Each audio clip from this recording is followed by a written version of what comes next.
On va maintenant s'intéresser à ce qui caractérise vraiment ce Xperia Sola, donc c'est son écran, sa technologie Floating Touch, qui consiste en fait à pouvoir interagir avec l'écran sans même le toucher.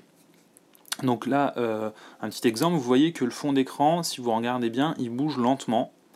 Donc les petites vagues bleues, elles bougent lentement. Et en fait, si j'approche mon doigt de l'écran, voilà, là elle bouge beaucoup plus vite. Et pourtant, je ne touche pas l'écran. Voilà, donc là, comme vous voyez, je touche pas l'écran. Et elle bouge vite. D'ailleurs, si je touche l'écran, voilà, ça fait un appui lent sur l'écran, ça me permet d'ajouter un widget. Donc du coup, vous voyez tout de suite si je touche l'écran ou pas. Donc là, je touche pas l'écran. Et donc, il réagit vraiment au doigt. Donc ça réagit avec une bonne distance quand même, hein. Je pense que c'est un peu plus de 5 mm. Donc voilà. Là, ça réagit. Et ouais, là, je pense que je suis à 5 bons millimètres de l'écran. Et là, ça arrête de réagir. Et là, ça recommence. Ça arrête, ça recommence. Donc voilà, il y a quand même une bonne marge, quoi. On va dire, on n'est pas... on peut rester au-dessus et bouger le doigt sans faire de fausses manipulations, en fait, sans toucher l'écran, sans faire exprès, quoi. Voilà. Et donc, vous allez me dire à quoi ça sert à part faire bouger un fond d'écran. Ça sert sur le navigateur, en fait. Si vous surfez, alors par exemple, à tout hasard, voilà, sur mon site. Donc si vous surfez sur un site, contrairement à ce qu'on pourrait croire, ça ne va pas vous permettre de scroller. Donc là, par exemple, je ne peux pas scroller sans toucher l'écran. Voilà, là j'ai scrollé un tout petit peu, mais c'est parce que je l'ai touché. À quoi ça sert? Ça va vous permettre de surligner les liens. Par exemple, là, si je prends ce lien, comme vous voyez, c'est écrit en blanc. Voilà, là ça passe en noir dès que mon doigt s'approche. Ça me permet, voilà, et là idem en orange, donc là je suis au-dessus du titre, là je suis au-dessus de la catégorie, et là j'ai cliqué dessus. Voilà, donc ça vous permet en fait de savoir sur quoi vous allez cliquer avant justement de cliquer. Donc ça marche pas pour les photos parce que voilà, ça marche vraiment que pour les liens, ça vous les met en couleur en fonction des couleurs du site bien sûr, hein, ça se fait pas tout seul.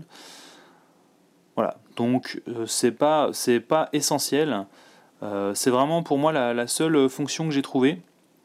Il me semble pas qu'il y ait d'autres applications. On pourrait se dire que pour ceux qui connaissent un peu le web, donc on pourrait se dire que les menus en fait en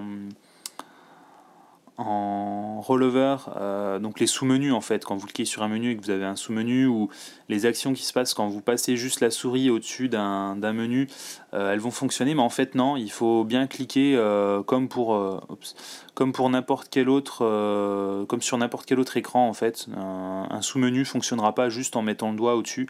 Donc du coup, ça sert pas vraiment à grand chose. Pourtant, c'est bien ce que vend le marketing de Sony, c'est bien un appareil sur lequel vous pouvez surfer sans toucher l'écran. Bon, bah là, en l'occurrence, sans toucher l'écran, je peux juste voir sur quel lien je survole.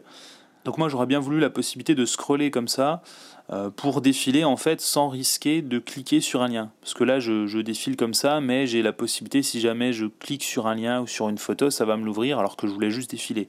Là, avec cette technologie, on aurait pu faire quelque chose qui défile comme ça aurait été plutôt cool. Mais non, il y a juste le survol des liens et faire apparaître la barre d'adresse. Donc là, ça c'est plutôt une bonne chose.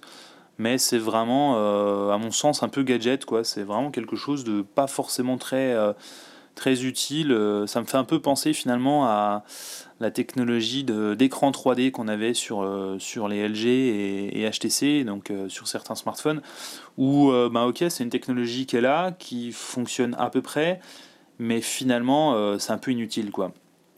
C'est-à-dire que là, entre un smartphone qui a donc le Floating Touch, donc entre celui-là et un concurrent qui ne l'aurait pas, l'expérience utilisateur est vraiment très proche. Au final, ça ne va pas changer grand-chose.